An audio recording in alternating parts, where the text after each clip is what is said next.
Howdy, y'all. This is the Recap Episode, a weekly podcast about exploring and analyzing the stories told by reality TV season by season. I'm your host, Walker, social scientist and reality TV superfan. For each episode of this pod, I watch a whole season of a show, sometimes two, then recap the main events, analyze what we get to watch, and discuss what that season and show have to say about the people in the show and how it influences you as a viewer. For this episode, I'm covering Kim of Queens, a 2014 docuseries from Lifetime, following Kim Gravel and her pageant coaching in Georgia. If you like what you hear in this episode, then consider giving the show a follow on your preferred podcasting platform, rate and review the show, and follow the pod on social media on Instagram and TikTok at The Recap Episode. Now, y'all, I'm really jazzed up about this episode of the pod because this show was just so fun to watch for me. And it's one I had never watched before, nor had I even really heard of it before this year. I saw some clips from the show people were sharing recently online, and they were funny, so I looked into it and I found I could watch it all easily, so I dove right in.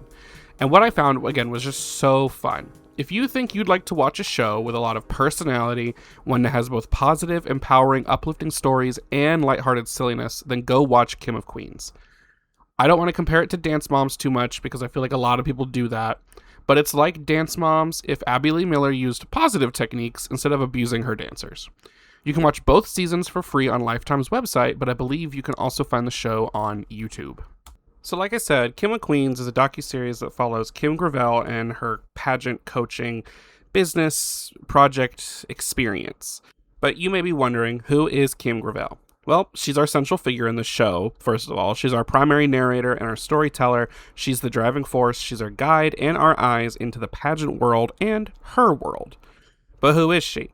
Well, Kim is one of the youngest Miss Georgias at the time of her winning the pageant in 1991 when she was only 19 years old. This success took her to represent Georgia in the Miss America pageant, and as a result, she also went to serve as a U.S. Goodwill Ambassador to Japan, where she would speak to the Japanese parliament and various corporations and companies. After that, she would become a life coach, working to empower women, start up an apparel and beauty brand, and found a pageant coaching business, which is the focus of our show today. I'll just touch on this now. After this show, in 2016, she started working with QVC, which is where she can be found to this day. She still does a lot of the, life coaching, and she does a women's conference, I believe, pretty regularly, and she even has a podcast where she talks about kind of women's empowerment. But her main kind of putting herself in front of people is on QVC, where she sells her products and various other things, and it's just one of the highlights of that entire enterprise. Now, on Kim's podcast, she actually has an episode where she talks about the creation of Kim of Queens. And for the podcast, I do like to try to figure out some of the history and production of these shows, just in case it brings anything interesting to my discussion. And sometimes it's just neat to know how these things got started, especially a show like this. On this podcast, which I'll put a link to in the description of this episode, so you can go listen to it yourself, and you should, Kim says she was doing some kind of empowering work with women at the time. This is back in 2011-ish, 2012-ish, and she had this idea to take that to a broader and a national level. She also had this pageant training project at the time, the Pageant Place, and Kim identified that this line of work could be a compelling pitch, especially given the popularity of Dance Moms. So Kim sat down and filmed a little video in her basement and sent it out to reality TV producers. Some of them liked it, and they pushed her to find some characters for her show that would hook audiences, because that's what gets people in and keeps them for watching reality TV. You need fun, engaging stories, and you need great personalities that people can latch onto. Kim's, of course, is infectious and wonderful, and I could watch her talk about anything. But the show, you can't just have one person be the center of the show. You need people for them to play off of. And so Kim knew that she already had the Pageant Place, and she had the moms and the daughters, who were their own pretty interesting characters. But it ended up being Kim, her mom Jo, and her sister Allison sitting down and just talking on tape about what they do with the girls in the pageants that sold the concept. Their personalities and their actions were just, entertaining and gold enough on their own for producers to jump in. So after 2 or so years of pre-production, negotiating, getting everything ready, the Pageant Place had a show on Lifetime. Now, I keep calling Kim of Queens a docuseries, but it kind of sits in this middle ground between a documentary-style show and a docuseries show. To me, a documentary-style show focuses on showing off a person or a group and what they do, with the primary focus being on the actions, the practices, the customs, and the social scene of the people at the center of the show. Usually the documentary shows for me are like people with like cool and interesting jobs, and that's what we focus on, and you come for like learning about how the person does the job or whatever their like special characteristic is, more so than like the person themselves. A docuseries can do the same, but to me they typically focus more on the relationships between the cast members as the most important thing. All of your housewife shows are docuseries, for example. But like Ghost Adventures or Ghost Hunters or whatever, or like Cake Boss would be more of like a documentary focus, because there's also plenty of like focus put on the things they're doing that is also like cool and interesting, and that's what's drawing people in. You could jump to any episode of a documentary show and have a pretty good viewing experience, but for a docuseries, you'll want to know what happened between the cast members in previous episodes to get the full picture of any episode's events. And Kim of Queens does a little bit of both. Each episode is like a different pageant, and a different new girl is the focus of Kim's coaching at the focus of the episode for most of the episodes. But there are also cast regulars that if you watch all the episodes and keep track of their stories, your viewing experience is elevated. Most of the show footage is going to follow Kim and also sometimes Joe and Allison as they work with the girls to get them prepared for a pageant. We also get a lot of confessionals from Kim, then some with the other cast members. Every now and then we get like a mom or one of the girls who's doing the pageant, talking to us about how they're feeling or what they're doing, anything like that that'll help push the narrative along. But for most part, it's Kim. We get a lot of time with her wonderful, entertaining personality and all her spunk and spirit. Alright, so Kim of Queens aired 2 seasons. Season 1 aired 12 episodes from January to April in 2014, and Season 2 aired 10 episodes from September 2014 to April 2015. It seems like there was some strange airing going on with Season 2, as every resource I found for the airing dates had some big gaps in the release schedule, and some episodes airing one day after another one, so I don't really know what was going on with that. But I also didn't watch Season 2. I only ended up watching Season 1 for the podcast for this episode. I initially planned on it, and then by the time I got through it, I was like, I don't really want to watch another 10 episodes. I probably will watch it in the future because I did like the show. I just won't make another episode about Kim of Queens because I'm assuming it's more of the same, which I'm here for. I want to talk about all of the different cast members and the girls and kind of their stories and how Kim works with them. When I watch these shows, I look for something interesting to talk about. And like I said, I try to sort of dig deeper and look through what's presented to us to, again, try to see what is this show trying to tell us, both intentionally, or what is the show telling us unintentionally about the people in the show, and what's the story that's being communicated. And so when I sat down to kind of think about what am I going to say about Kim of Queens, after watching the first 2 or 3 episodes, I was definitely falling into what is this show going to teach me about pageants? I don't really know anything about pageantry or doing pageants. I've seen 1 or 2 ever briefly, and then I know about kind of the idea of pageants in the drag world, and that's about it. And so I was initially approaching this from the perspective of what am I going to learn about what it means to compete in or to practice for these beauty and talent pageants. And I definitely learned some things from Kim and watching the show that I didn't know before in that regard. But as I kept watching the show, it really started striking a different chord with me. Kim works with these young girls. They're slightly preteen age to teenage years. She actually says in one episode that I'm going to kind of give you a play-by-play that she doesn't really work with young girls because of the maturity level and the child development stages and everything.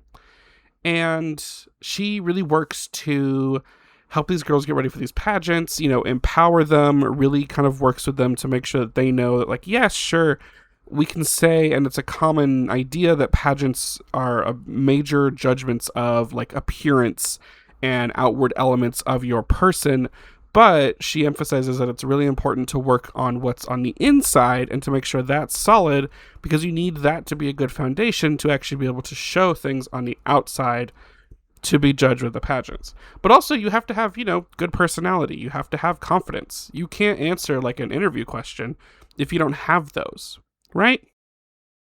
And that really struck a chord with me because personally in my own career, I also work in building confidence and building experience and skill with college students specifically.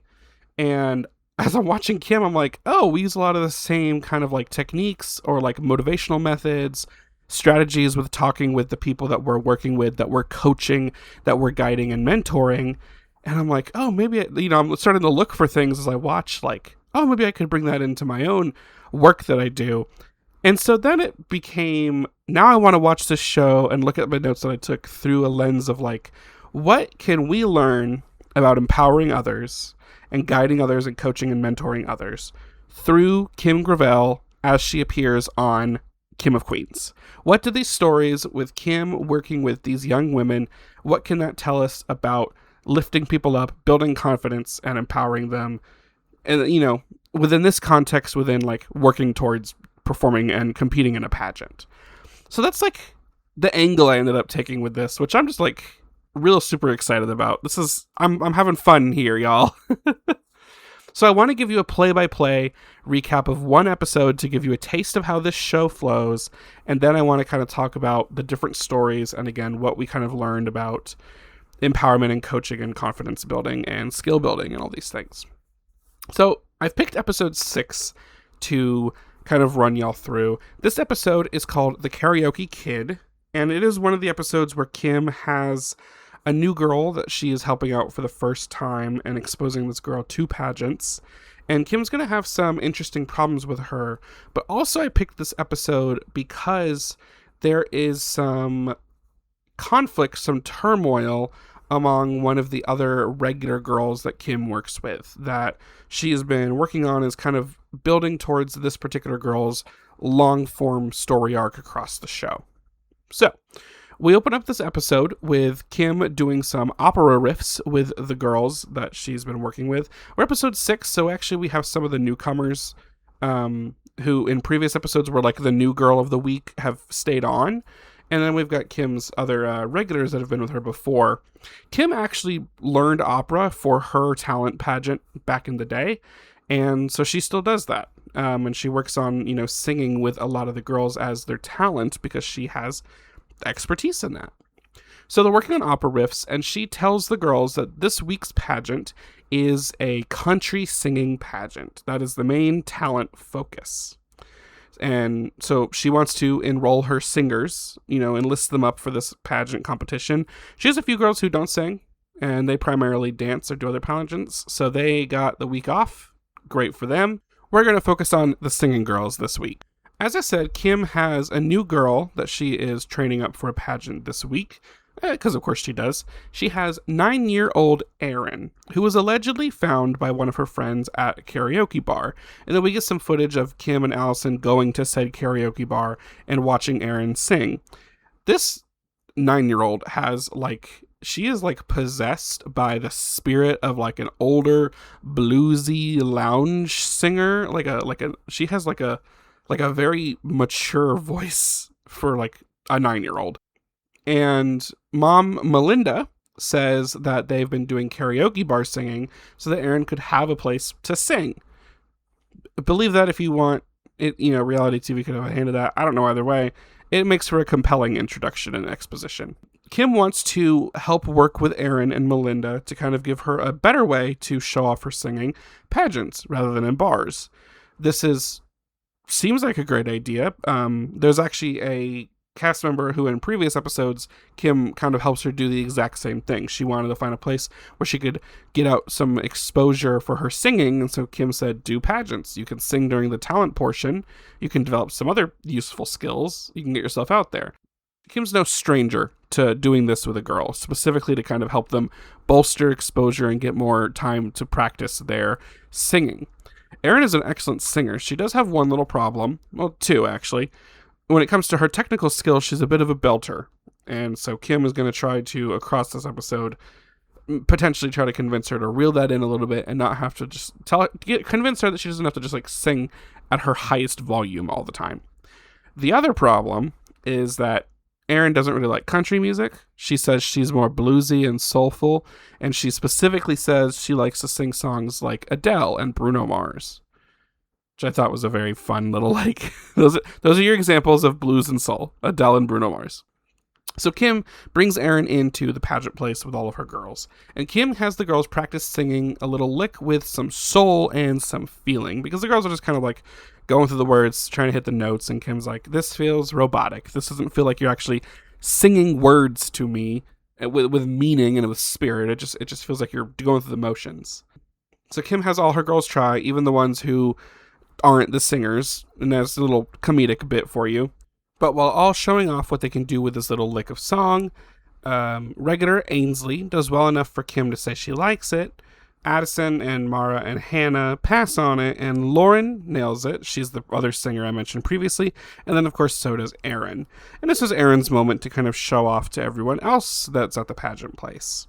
In a confessional, Lee, who is Ainsley's mom, admits, yeah, Erin can sing, but she's also now concerned, how is Ainsley supposed to compete with that? And we're setting up a little bit of a storyline for Ainsley for this episode.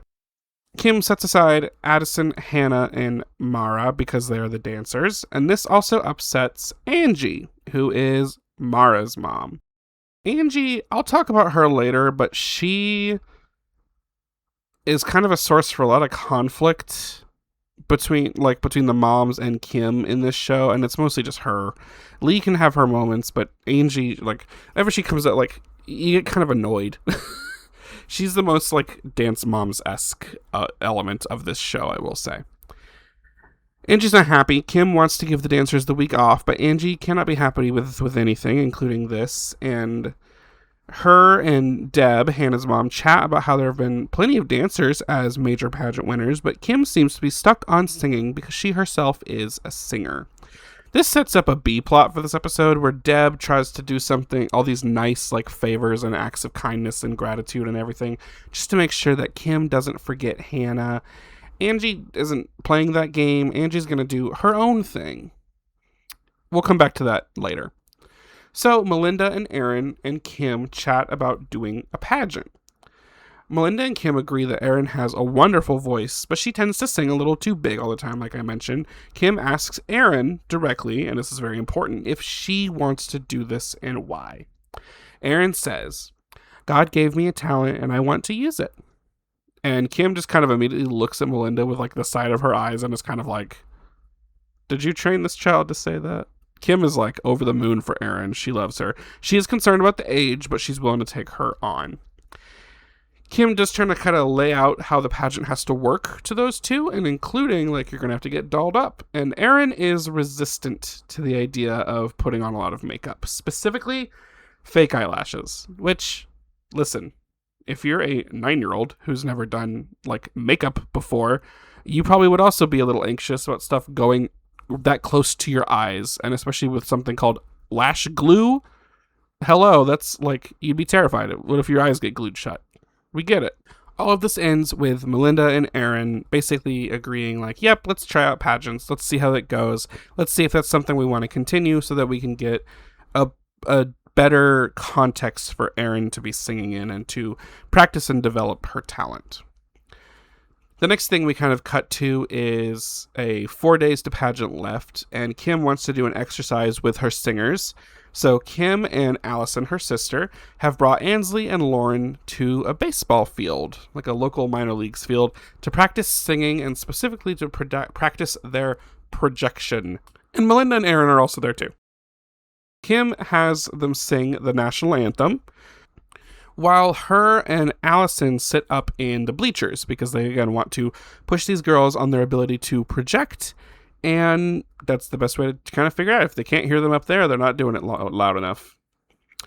Ainsley is nervous because she knows she cannot sing that long or that loudly, and she doesn't have the best voice, especially compared to Lauren and Erin. Lauren performs first, and she does pretty alright with some pushing. Kim compliments her ability to take notes and learn quickly. Ainsley goes up next, and Kim reminds us that Ainsley doesn't have a pageant talent yet. They're still working on that. Ainsley sings, she attempts it, but she has some pitch problems. And to help her out with this, Kim and Allison have Aaron come up to her, and this is also when we learn Ainsley is like 15 or 16, and has basically Aaron hum the like note she's supposed to sing next to her to help her out. Of course, that's not going to help with the confidence at all, and we even get a confessional from Ainsley here about being intimidated by Aaron being so much younger and having so much more talent. The exercise goes okay. I see what Kim wanted to do with it, and I do think it worked. I just think that Ainsley needs a lot more, support here in this, and maybe putting Aaron next to her wasn't the smartest move. That's just my 2 cents. After this, Melinda and Kim talk Aaron's potential, and Melinda still has a few reservations, but it seems like she's willing to try and trust Kim that this pageant thing is the way to go, and it'll be a good experience for Aaron. We cut to the B plot a little bit briefly, just to see some shenanigans with Deb and Angie. Deb got like some gifts for Kim, and Deb and Hannah go to wash Kim's car for free and leave a little note. This is all played up to be like a little comedic, chop in. Probably, planned and staged or whatnot. Because when Deb and Hannah finish washing Kim's car, Angie decides, when Joe pulls up to the pageant place in her own car, and Angie's like, oh, I'll pretend that I'm the one washing Kim's car. So she does, and then Joe and Angie talk about it, and Joe's like, yeah, it looks so good. And she hands Angie her car keys, and she goes, you can do mine next. Which, like, that's gotta be, like, planned or something, right? But also I don't know, because then Angie and Mara, her daughter, actually did go and like wash Joe's car, so who knows. But Joe did tell us that she knew this was like a trick from Angie because Deb texted her that she washed the car. We step away from our comedic B plot to have a brief like C plot for a moment. Joe and Allison go shopping for a look for Aaron for this pageant. They do this quite a bit. This is a task that Kim sends them on pretty often. Go find a look for the new girl, or go find a look for any of the girls that they need for the pageant fits a theme. There's usually a lot of conflict because Allison has a bit more of like a bold, avant-garde and like kitschy taste for outfits and things, whereas Joe likes to go more like classic, refined, and like traditional. In this situation, they're having a conflict over how like far to go with, again, this 9-year-old's pageant look. Joe doesn't want to glam up Erin too much given that she is 9, but Allison thinks that they need to go all out with her. So there's a little bit of conflict here at the location where they're looking for outfits and talking about all these different things.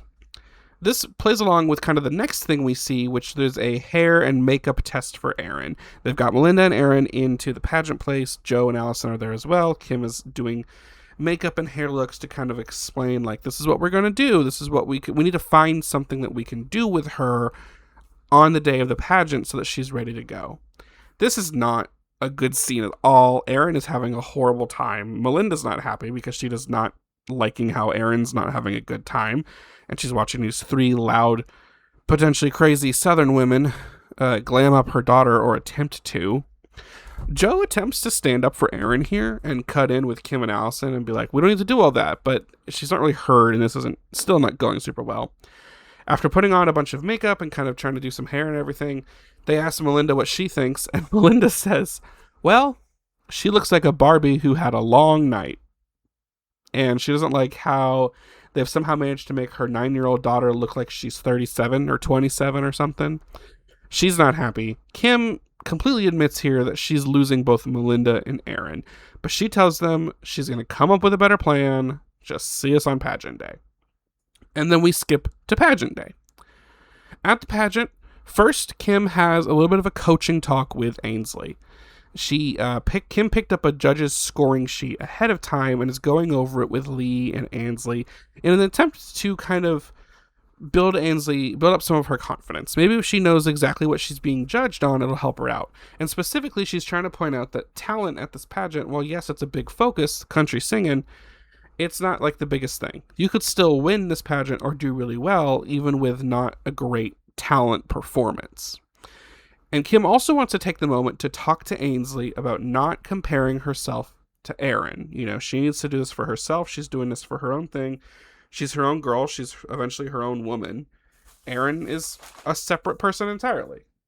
And even though that we've been doing all this comparing of voices all week, that's what Ainsley does not need to be doing. She needs to be focusing on herself, her own skill, and her own performance. Meanwhile, Erin is freaking out a bit.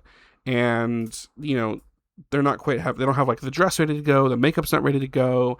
She's overwhelmed. It's a lot. Pageants are a lot, and it's kind of, you know, when it's time to perform and you got to put shit on and you got to get going, it can be a lot. And so Erin's freaking out, and she gets kind of nervous and it starts crying a little bit. And Kim's way of just kind of like being a lot, the big personality, and like kind of keep pushing, really just isn't helping too much here. I have this in my notes, and I just couldn't like prove it. But if you go watch this episode again, you can watch these all for free on Lifetime. And if you watch episode 6, I'm like 95% positive that the Pioneer Woman from the Food Network was a judge for this pageant.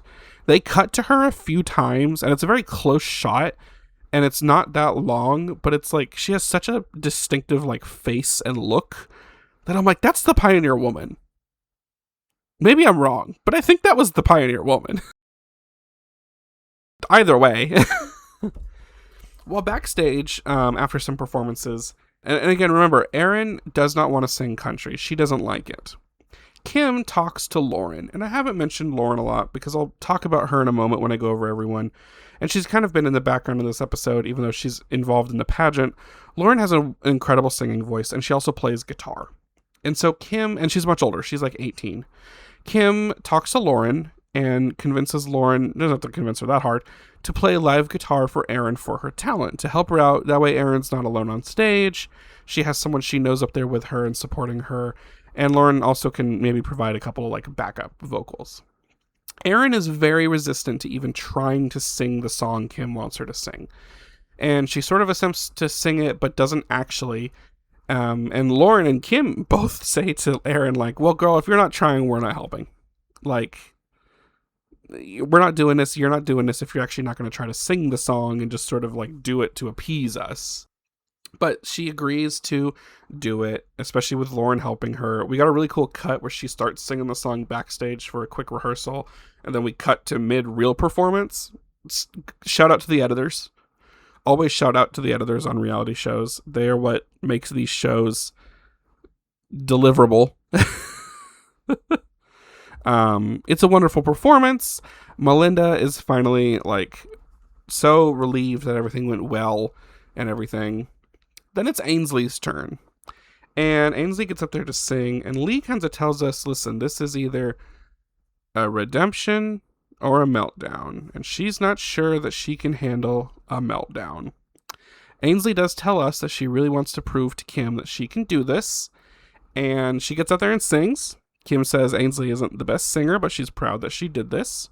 And then we get to see the sort of awarding for the pageant. We always end with this. Lauren ends up first runner-up in talent. The talent winner ended up being Erin, and then it turns out that Ainsley won the whole pageant. So, what do you know? You don't always need perfect talent to win these things.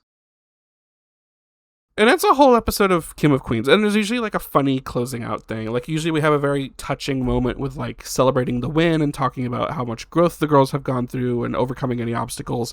And then we have like a comedic moment during like the credit roll, usually between Kim, Joe, and Allison doing something silly.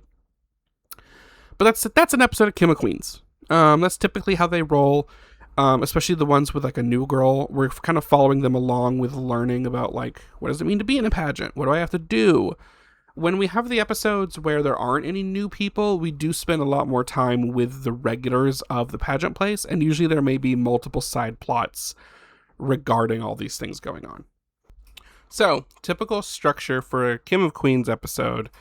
Kim introduces this week's pageant. Everyone works on their prep for the pageant, which includes some lessons or coaching with Kim, Joe, and or Allison on walking, interview, talent.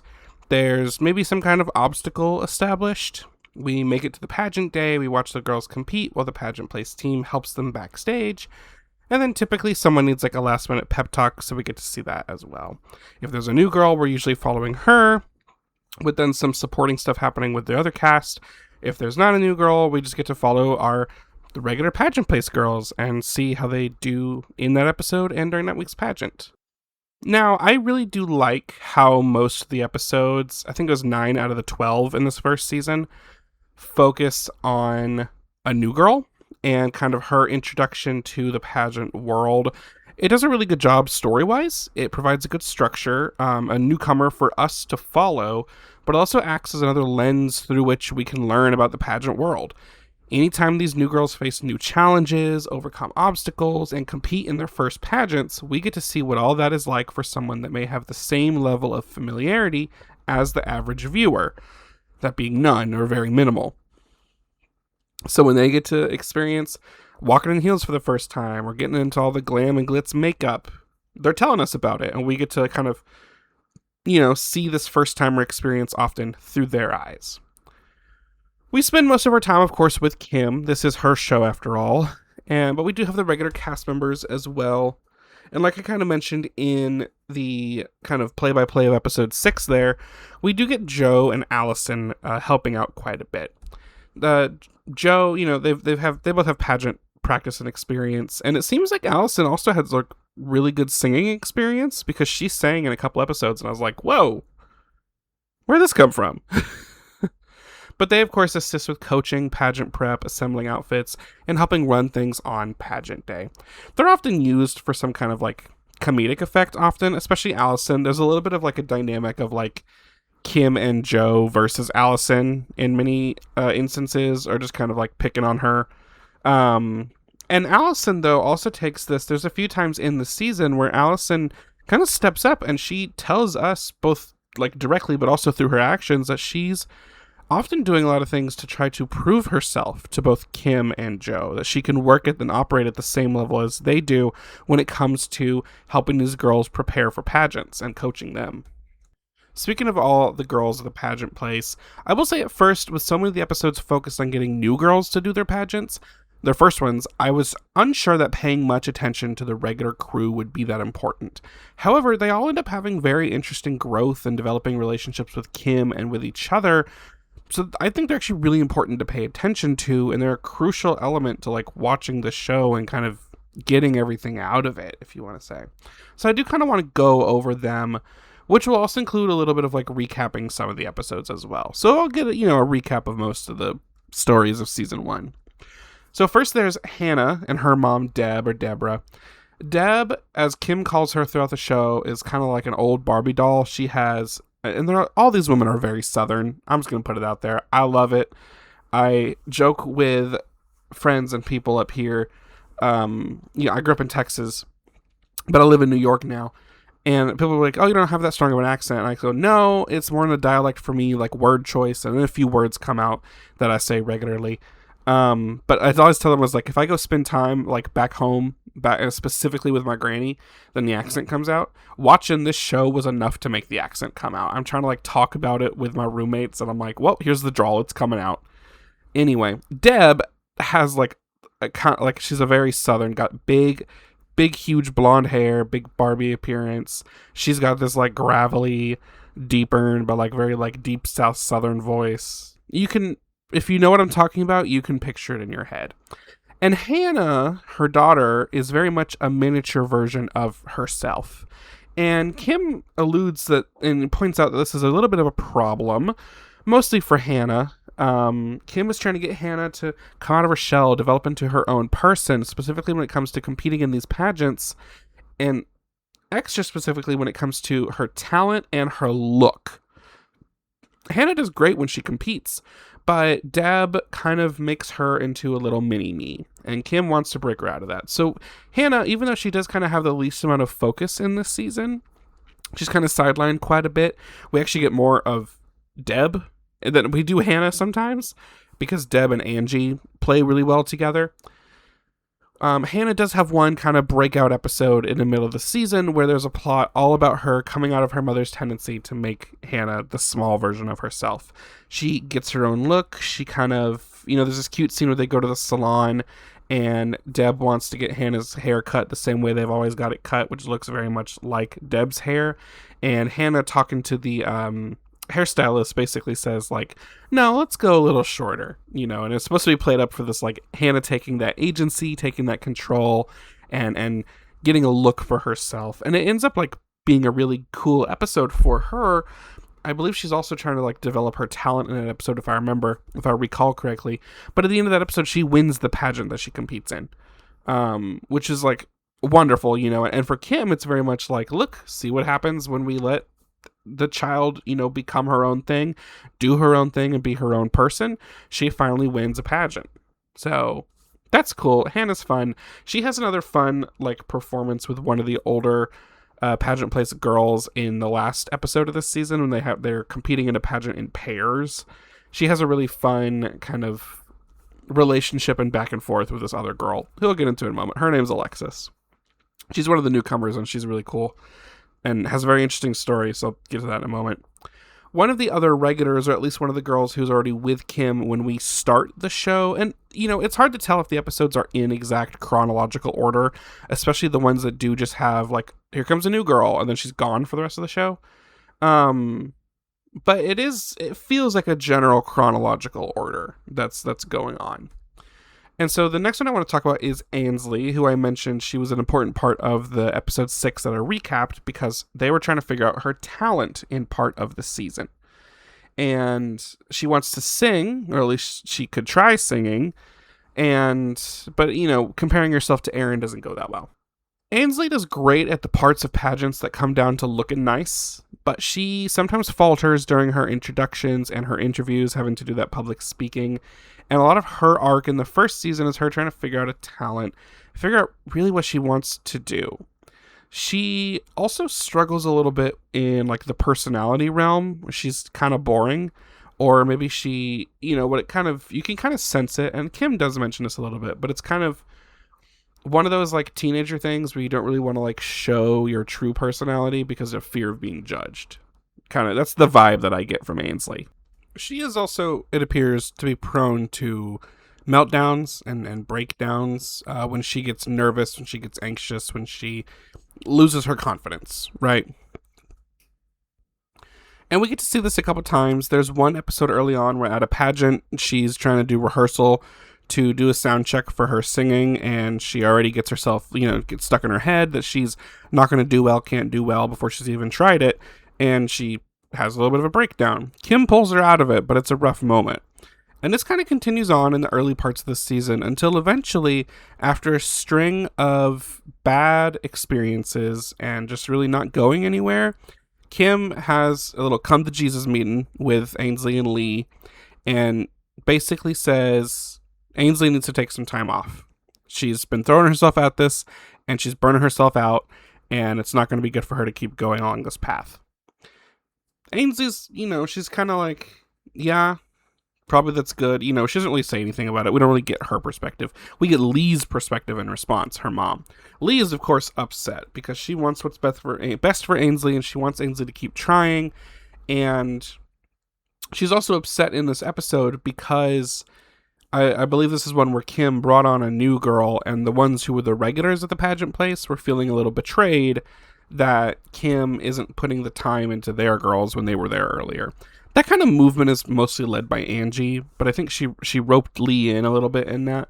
But Angie also did give Lee a pretty good pep talk about, how to support her daughter as her mom and everything. So Ainsley takes some time off without her for a few episodes. And then later on, she comes back. She's had some time off. She's worked on a new talent, and she's ready to show it off to Kim. Kim says, okay, let's see it. And Ainsley walks in with a CPR dummy.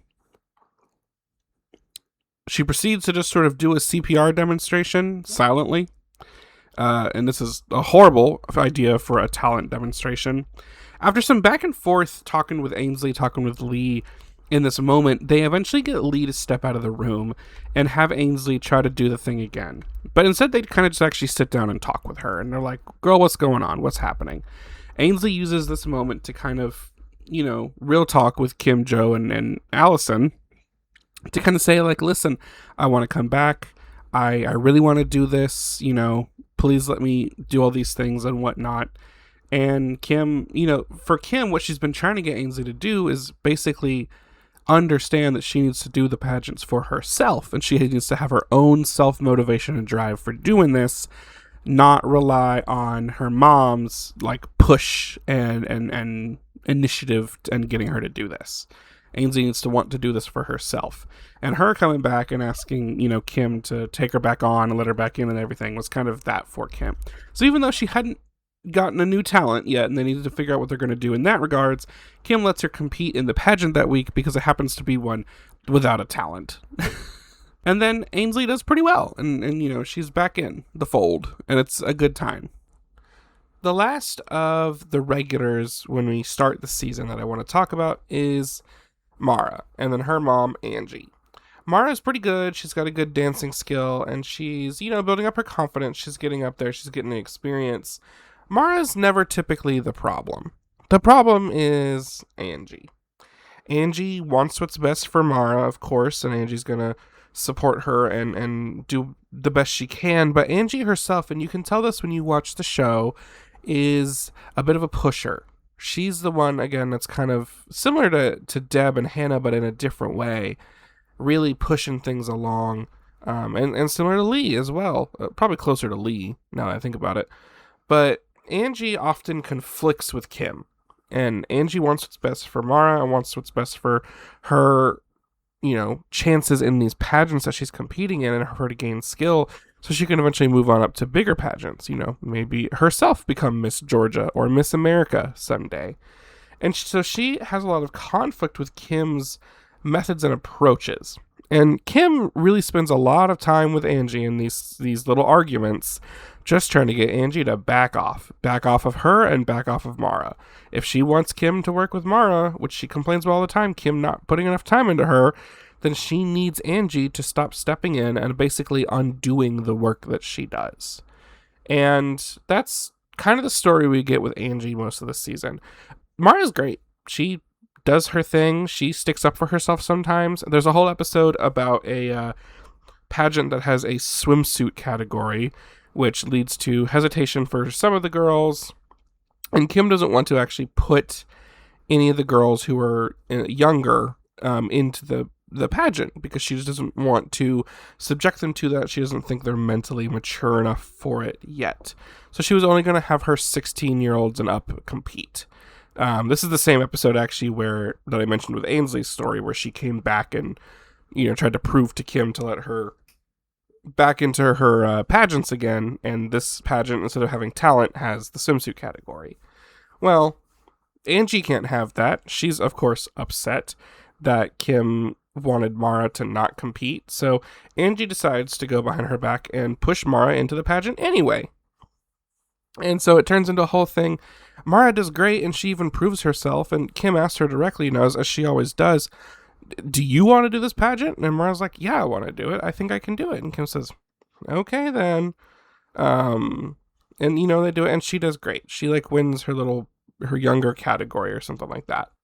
On the other hand, interestingly, and this just, this is where, when you watch it, this just makes you annoyed with Angie. There's an episode where the pageant that Kim is putting the girls into, everyone's participating that week. It has a modeling contract attached to it for one of the participants, not necessarily the winner, but someone will be selected to get a modeling contract. And Kim puts a stipulation on participation. If the girl wants to do the pageant, mom also has to sign up because there's a 35 to 50 category for the pageant. All the moms are on board to sign up and compete in the pageant and so that their daughters can, except for Angie. So she wants, the best for Mara and she wants all the stuff, but she won't even put herself into a little pageant for one evening so that Mara could also compete and then also potentially get a modeling contract. And this is kind of the conflict for that episode, and it comes to a head, and Mara pushes on her, and she just keeps saying no throughout the whole episode. Finally, Angie takes Mara to the pageant anyway, even though it's against Kim's, orders, and was just going to put Mara in the pageant without participating. But then she, tries to ask for help and whatnot, and Kim's like, "No, you're not getting my help. You're not doing it my way."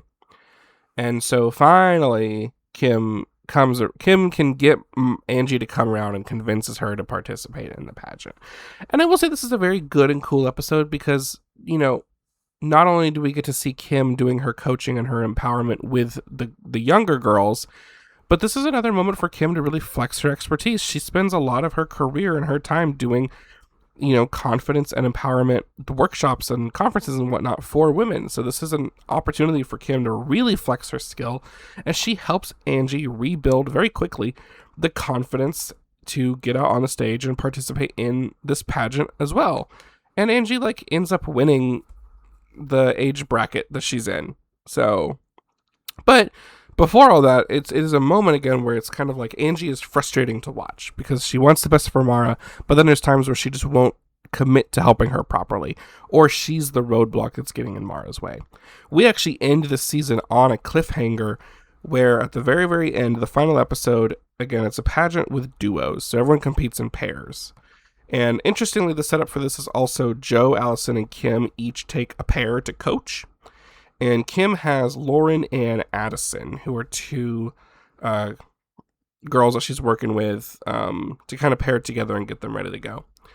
Kim also picks up another duo for this episode, just for a B plot of these identical twins, Amber and Brooke, who are 18. They've done pageants before, but they want to work with Kim to take them to the next level. There's a bunch of tomfoolery with them because they won't show Kim what their talent is, and then by the end of the episode, their talent is really boring line square dancing on stage, and it's just not good. And Kim's like, had they shown me, we could have workshopped that into something much better, but whatever. Angie gets wind that Kim is not only working with Addison and Lauren, but also working with these two new girls, and Angie is not happy about that. So by the end of the episode, at the very end, after the pageant and everything happens, she ends up confronting Kim about this, and she's like, I'm putting all this time and effort and money into trying to get you to coach Mara, but here you are coaching the other girls and picking up random new girls all the time to coach. What about time and investment into Mara? And it's when Kim shoots back that if she wants Kim to dedicate time specifically to Mara, then Angie needs to step out of the way. And we actually end the season on a cliffhanger because Kim's like, what's the choice? What are you going to do? Are you going to stick around and get out of my way? Or are you going to, keep doing this? And then Kim basically says, leave. If you're not going to play by my rules, leave. And it's left alone on what's going to happen. I think she does leave because I saw some sneak peeks on season 2 where I see some things where it's Angie comes back and stuff like that. And I'm like, okay, gotcha. But that's Mara and Angie. Over the course of this first season, the pageant place picks up 3 newcomers as regular girls that Kim is working with. The very first episode introduces us to Addison, who's a bit of a country girl that her mom wants to kind of see the girly girl come out a little bit. So she puts her into a pageant. And Addison ends up doing really well and ends up enjoying it, so she sticks around and Kim works with her going forward. Addison has a huge personality. She's not afraid to put herself out there and keep trying things. And for Kim, this is great. She never has to worry about Addison doing well in an interview because she always gives a good response. She just needs to kind of polish her up a little bit. In that first episode, they work on her talent, some dancing and whatnot. They later on try to get her to sing, and they quickly realize that's not the best idea. Although in the last episode, she does do a pretty good duet with Lauren, who I'll talk about next. Addison's fun. She's great to watch. She does get a little cocky halfway through the season because she kind of hit the ground running and started out doing really well. And that potentially could lead to something, but it doesn't, which I'm kind of fine with. I don't really need Addison to get her comeuppance because she got a little too prideful. I think that's fine. Lauren, since I mentioned it, she basically got 2.5 episodes dedicated to her. She got her very first episode where we're introduced to her. The plot here is that she really wants to do pageants as a way to get exposure for her singing. She doesn't necessarily care about the pageant itself. She really wants to sing. She writes her own music. She sings really well. She plays the guitar. She wants to get her music out there. Kim's like, this is a great idea. You have a wonderful voice. It's a great talent. And with Kim's help, everything else can be brought up to pace as well. Lauren's biggest struggle pageant-wise within the actual like categories is her walking. She is very inexperienced at walking in heels, and it actually like trips during one of her first pageants, which kind of leads into a little bit of like a PTSD moment for her. The other biggest hurdle for Lauren in the first episode that she's present is her dad. This is the only dad we have on the show. She's said online before that the producers just like the relationship between her and her dad more than her and her mom. So dad got the spotlight. Lauren's dad is a preacher, and he's a Southern preacher. So if you have any experience of that, you can kind of tell exactly what that is. If you don't know what I'm alluding to, he obviously does not want Lauren participating. She kind of tells Kim when she's preparing Kim to talk with him for the first time that recently she had worn some shorts that weren't even that short, and her dad made her go change to pants or something. That kind of vibe. Kim attempts to meet with Lauren's dad the first time to kind of be like, hey, listen, your daughter's got an amazing voice and she's got a wonderful personality. You should really consider doing the pageants.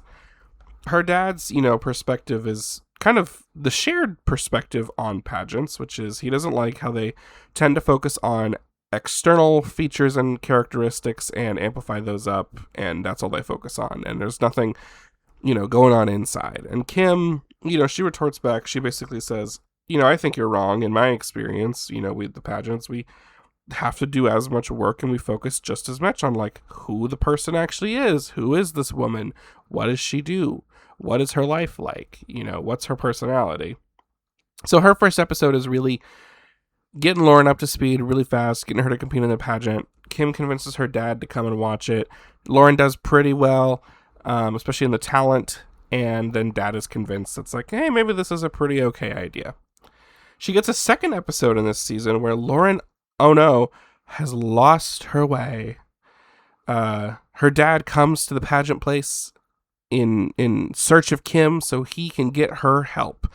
He's heard that Lauren is off to college, which the timeline here really confused me because I was like, how old is Lauren? She's gone off to college and she's singing in bars to get her singing out there. And we can't have that, And he also mentions that like she's doing poor in school and she's not making good choices. And he wants Kim to kind of help him out and get her back on the straight and narrow, the correct path. I'm just going to say this was probably Lauren just like, being a teenager and a young adult and like going out on her own for the first time. I don't know if she was really doing that poorly, but it's a story and it's a compelling one. And it would hook similar audience to the people in the show. I'll put it that way. And so the rest of that episode is Kim going to find Lauren, kind of convince her like, hey, come back, do a pageant with me. You'll be good at it and everything. And Lauren's like, I don't know. Kim takes her to church to see a gospel choir perform and kind of help her put her soul back into her music and everything. Lauren comes back. She does the pageant. She does pretty well. She's convinced to come back on. Her dad's happy. He's like, well, yay, got my daughter back. It's a real cool moment. I will say, like, Lauren is great, but I think the cooler thing with Lauren's story is actually how Kim works with her dad. In the first episode, Kim's up against an immovable object. And even though she's an unstoppable force, this object doesn't want to move. He is a stalwart wall. But she convinces him by the end. It's like, hey, this pageant thing ain't too bad. Right. And it's interesting, the way she approaches. Kim does this with quite a number of the parents on the show, especially the ones for some of the one-off girls who are only in one episode. There's a lot of resistance. There's a lot of hesitation from the parents for whatever preconceived ideas of pageantry they have, or any other personal kind of conflicts with it. There's one mom, for example, who she's nervous and she's worried because she doesn't know how she could help her daughter in the pageant world because she's so foreign to it. And Kim, she says, well, we'll do it together. We'll work through it. Kim kind of does the same with Lauren's dad. The second time we have a Lauren-focused episode is he came to her for help, and then now Kim's kind of like, okay, let's do this together. Lauren has one more kind of big thing near the end of the season where her dad is focused a piece of it. Lauren wants to compete in the pageant with the swimsuit category, but she also is kind of unsure about it because, again, she focuses on her talent, and that pageant didn't have any talent. And so Kim wants to put her in this, but they're kind of conflicted. especially on the swimsuit thing. Her dad comes in to make comments about, like, I'm not so sure about my daughter going up on stage in front of everyone being in a swimsuit. And Lauren's not even sure about, having to get up there and be naked in front of everyone, as she says. And it turns into quite a big thing. But briefly, there is a moment as well of kind of her dad being like, okay, Kim, I trust you. You and I do this together. So it's very interesting, and it's very cool to me that we get to see this part of like Kim's skill set as the pageant coach.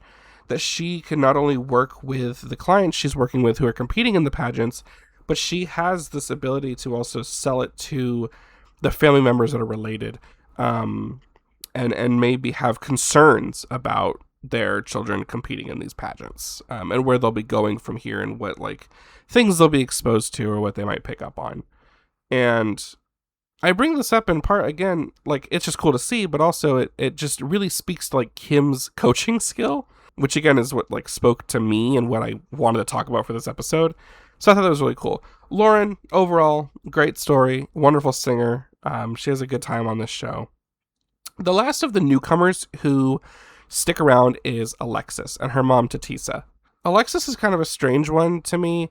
In her introductory episode, it's called Diva Deconstructed, and the entire plot revolves around Alexis knowing she's hot shit and being all that, and she always gets everything she wants, and Tatisa, her mom, admits that they've spoiled her and whatnot, and so Kim is having to contend with dealing with someone, a 17-year-old, who wants to do pageants because she thinks it'll help her step up in the world and get kind of into a career or a world she wants to go into, but one who's used to not ever being told no, and used to not really ever being given a very strict, like, routine or something to do or a task to be given, and from Kim's perspective, kind of like an ego that needs to be taken down. I've seen some things online about some of this being, like, fabricated by like production to kind of make her out this way and have her like play up this diva kind of personality, because a lot of the other girls who've been on the show said like, no, she was one of the nicest girls there. But regardless, I'm here to analyze what's given to us in the show, not so much what may be the true reality, unless it's too impactful. This is a really cool episode, the first one with Alexis, because with all these things we got to see how Kim approaches a different personality. A lot of the new girls that come in, a lot of them are kind of hesitant. I don't want to say timid, but, they're approaching the pageantry stuff in a way that's kind of like reserved, a little bit protective of themselves. Alexis, like, she knows she can rock it. And from her perspective in her first episode, her whole thing is like, why do I need Kim to help me? I can do this all on my own. I know what I'm doing. And so we get to see Kim take her through a series of exercises and activities that really kind of like put her in her place. They do a thing where they need to go find their like sort of signature outfit. And, Alexis is used to going to like boutiques and going to brand stores and getting whatever she wants with her allowance and her credit card. And Alexis decides to take her to a thrift store, to kind of try to convey to her that's like, you can't always buy your way to victory here. You should be able to also assemble something from the rags that are given to you at the thrift store, that it could be a good outfit, because when you walk out there and you have to have your signature outfit, it's not the clothes, it's the person wearing the clothes that's going to win the category, right? And similar things. They're trying to develop her talent, and she does some rapping and some kind of like poetry writing. So Kim takes her to like an open mic thing where Tatisa gets up and kind of makes a fool of herself because she raps about some topics that Kim is like, really, girl? Rapping about like strippers and materialism? By the end of that first episode, they go to a pageant, and Alexis, she actually ends up having like a breakdown. So we get a really touching moment where Kim does some really good like pep talk, which happens quite often, but they're always really good, strong moments. And Alexis ends up like rocking it. She wins the pageant. She's also the one that ends up getting the modeling contract in that other episode I mentioned, where the moms have to compete. And Alexis and Hannah also have a win in the duos pageant. They do a really fun, good performance, and they rock it there as well. So, all in all, what did we learn about how to be an effective coach, how to empower people through watching Kim do her thing on this show. I found like 4 major pieces that I kind of picked out. One, you need to identify and build up strengths, but don't hold back when something isn't working just to save face and feelings. Kim does this quite often. She's always building up the positives, and she's always looking into, especially when it comes to like talent and interview, characteristics for the girls she works with that they're already strong in, that they'll do really well in. Addison has personality. Mara has dancing. Hannah has her own little talent and personality, and she's very sweet. Alexis has a great attitude. Lauren has a killer voice. She can identify these positives, but she can also tell you when something's not going to work. Addison, not a great voice. Some of their first attempts at her talent, not that great, you know? The second thing I identified is that Kim is really good at stressing the importance of personal growth alongside and sometimes over the external things you show off. You can kind of get, in your own head about like, I have to perform, I have to achieve at this thing that I'm working on, but you can spend so much time doing that you kind of skip over any growth that you need to be doing internally. And so Kim really stresses this. And this especially makes sense with kind of working in the pageantry world. Again, when everyone kind of thinks it's like, oh, what's a pageant? It's just women in outfits, and then they're judging on their appearance and sometimes their reply to an interview question, right?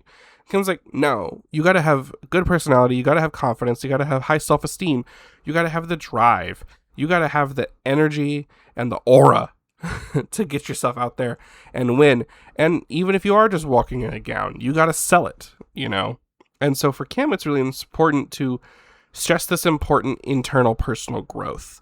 Especially also when it comes to the third point, which is when you as sort of a coach or a mentor know someone can do something, but you have to let them prove it to themselves. Kim really does this with Ainsley all season, but also takes the opportunity to do it with Laura and Addison a little bit, and sometimes Mara, sometimes Hannah, but really those first ones, especially Ainsley. Ainsley's the one, again, that she told to take some time off and then come back. And then when Ainsley did come back, she had this really powerful, strong moment where she first, tried to prove it to Kim to let her come back and participate in the pageant. And then when she actually did the pageant that week, I didn't mention this, but she fumbled when she got out there to kind of introduce herself and give her thing.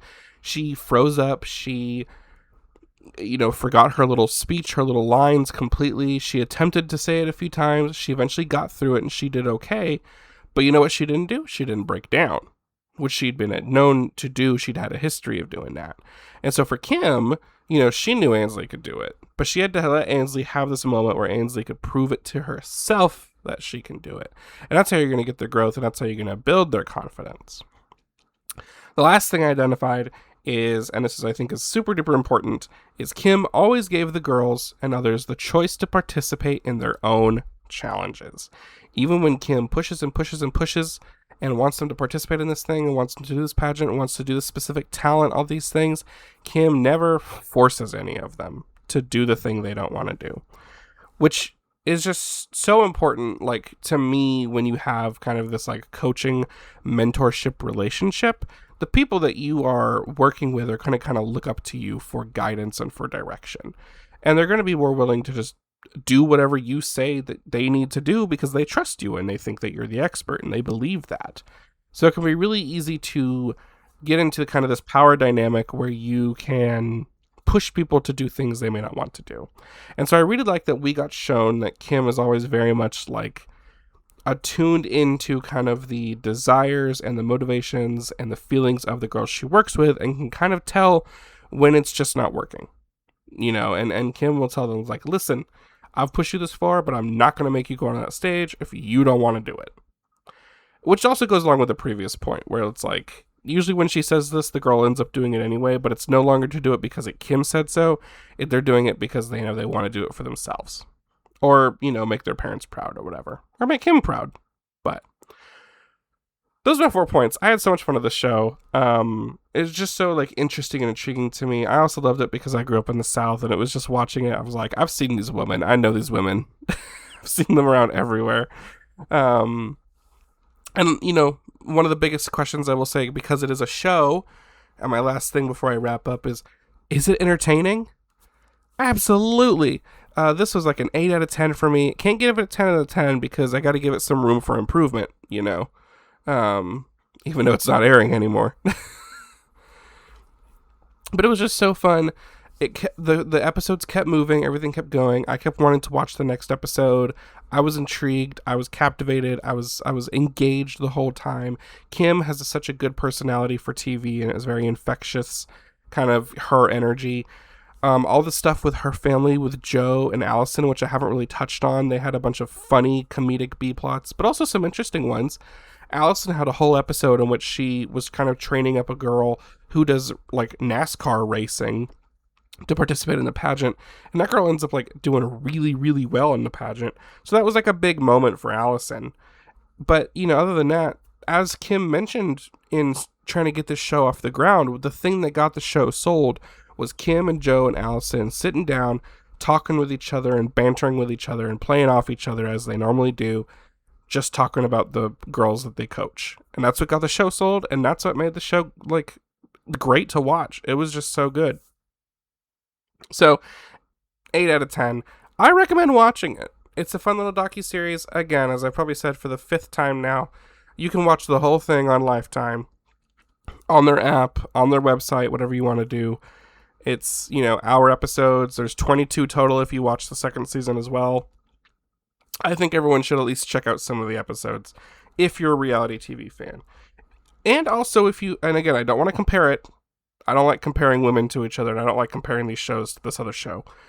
But if you've seen Dance Moms, and you have thoughts about Dance Moms, come watch this show.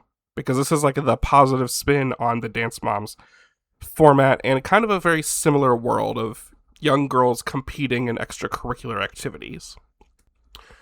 But anyway, thank you so much for listening. This was the recap episode covering Kim of Queens Season 1 from Lifetime back in 2014. If you liked what you listened to, please rate the episode, share it with a friend, follow the podcast on your preferred podcasting platform. That really helps the podcast grow, and it helps me continue to make episodes and expose shows you've never heard of to you and to myself. You can also follow the pod on social media on Instagram and TikTok at The Recap Episode. Not always the best at posting on social media, but when I do, I sure do. If this podcast interests you and you want to know when more episodes come out, make sure you follow me somewhere. Thanks again for listening, and we'll catch each other in the next one.